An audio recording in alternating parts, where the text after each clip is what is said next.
No one said, okay, this is the mode that you follow. Here's the script that you read from.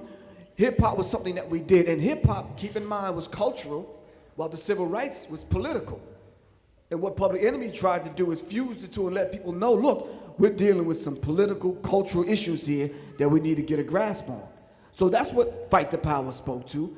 Bring the Noise, Welcome to the Terror Dome, 911 is a joke. These songs spoke to that, and we encourage our peers to kind of follow suit, and they did. But then, what happened? I think the... Wait a minute, before, I gotta give her a shot at it and then come back. Over the past 40 years, descendants of Africans in America, now Americans, have experienced a degree of liberty unprecedented in the nation's history for a generation of African descendants. I want you to appreciate this hip-hop generation, that you are experiencing liberties that were unthought of by your ancestors. And the reason is because of soldiers, frontline soldiers who are among us, like Frank Smith Jr. and Lawrence Guillot, Marion Barry and John Lewis, frontline soldiers that ushered us into this unprecedented generation of liberty. The reason you're able to stand and say we wouldn't put up with that is because of the victories of these frontline soldiers. Martin Luther King Jr. and Bayard Rustin were generals on the front line. And they left us a legacy of liberty. Now, some will say, well, they might be abusing the liberty. Well, I think it's your right to abuse it. But I also think it's your obligation, your responsibility to make something better of it. And I believe, honestly, of the many young people that I know, that that's exactly what's happening in this country, and we've got to focus a little bit more on that, what the hip-hop generation contributes, and what the civil rights generation has contributed. Well, let me say this. I know Mr. Guillot, Mr. Smith, Mr. Barry, never met Mr. Rustin, and we argue all the time. And the reason why we argue is because while I have tremendous amount of respect for what they've done and the doors that they've been able to open, we still have to challenge them to change some of the ways that they think. As I sit, as you know, next to Councilmember Barry, we argue all the time. Because as I tell him, you have something that was started called the Mayor's Youth Leadership Institute. And it was supposed to be designed in the 80s and 90s to make young people, give them a voice, let them be elected leaders. But I didn't see any of the civil rights generation people helping any of those young folks that came out of the Mayor's Youth Leadership Institute.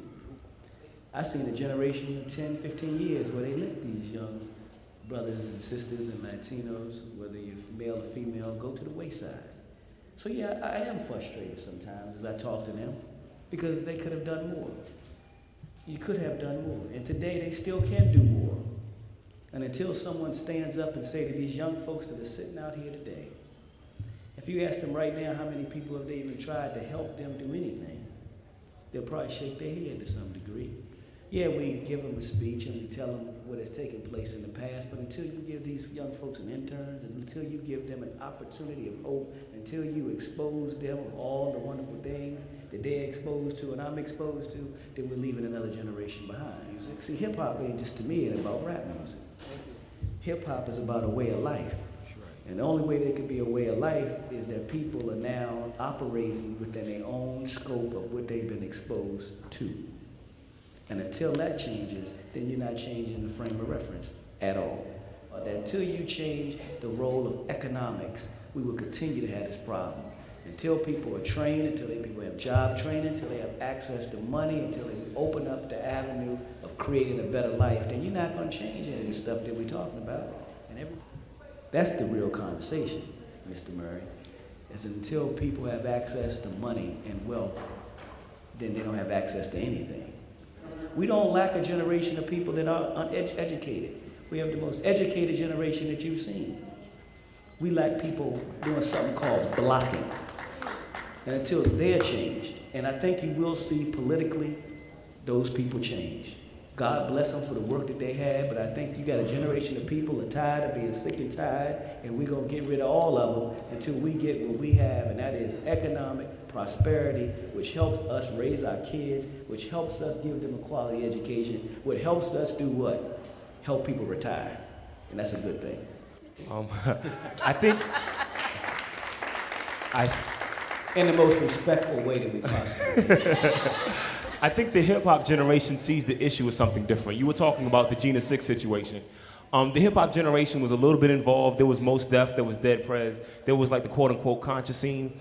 But the main problem with the hip-hop generation getting more involved with something like Gina 6 is that we don't see our struggle as us versus the man, I don't think, as much as the civil rights generation did. The civil rights generation created some space for us. There's still racism, but Gina 6 situations to our generation seems to be sporadic. What our main struggle is us against what we're doing to us.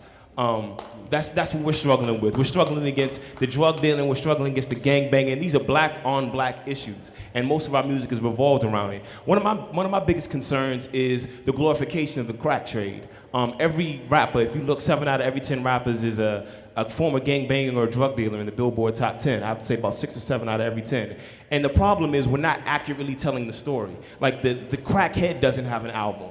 The crack baby doesn't have an album.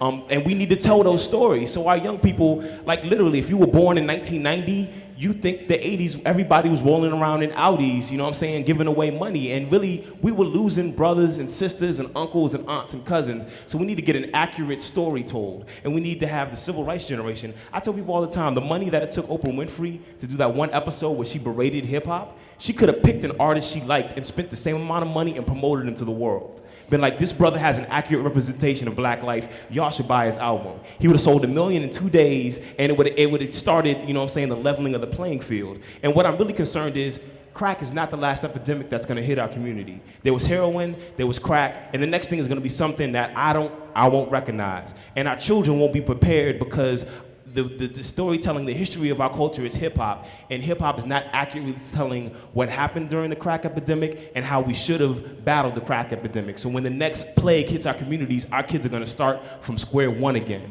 And the hip-hop storytellers need to start telling the story accurately, so when you know, the next drug epidemic hits, we don't go to the president, oh, you should throw all the drug dealers in jail. You know what I'm saying? Drugs should be like, no, we've been through that one time, but I'm betting you, when my kids become 16 and the next epidemic hits, we're gonna approach it the same way we did in '84, and then we're gonna wonder what happened.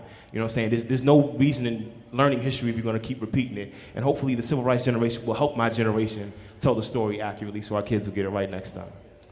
Okay, what I'm gonna do is I'm gonna ask each person if they wanna give sort of a 1 or 2 minute takeaway from what they've heard in this discussion, and I'm gonna open it up to the audience, because I think that we've talked long enough. And I think it's important that people in the audience have a chance to ask questions to the panelists. Start with you, Harry.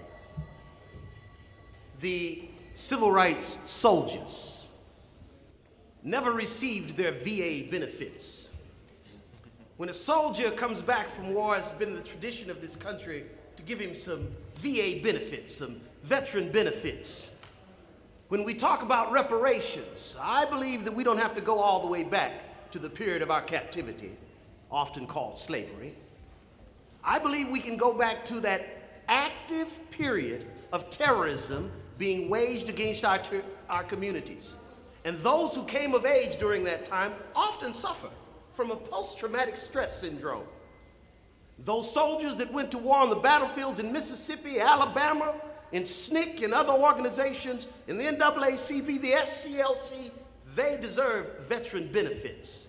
So I believe that one of the things that'll help us move forward is when we as younger folk really get together and start working for the veteran benefits of our trailblazers. And I'd like to conclude by saying it will be a better world when we appreciate those who have done just a little bit for us to make it possible for us to be who and where we are. Cheryl? A civil rights activist had a dream. Until we buck people off.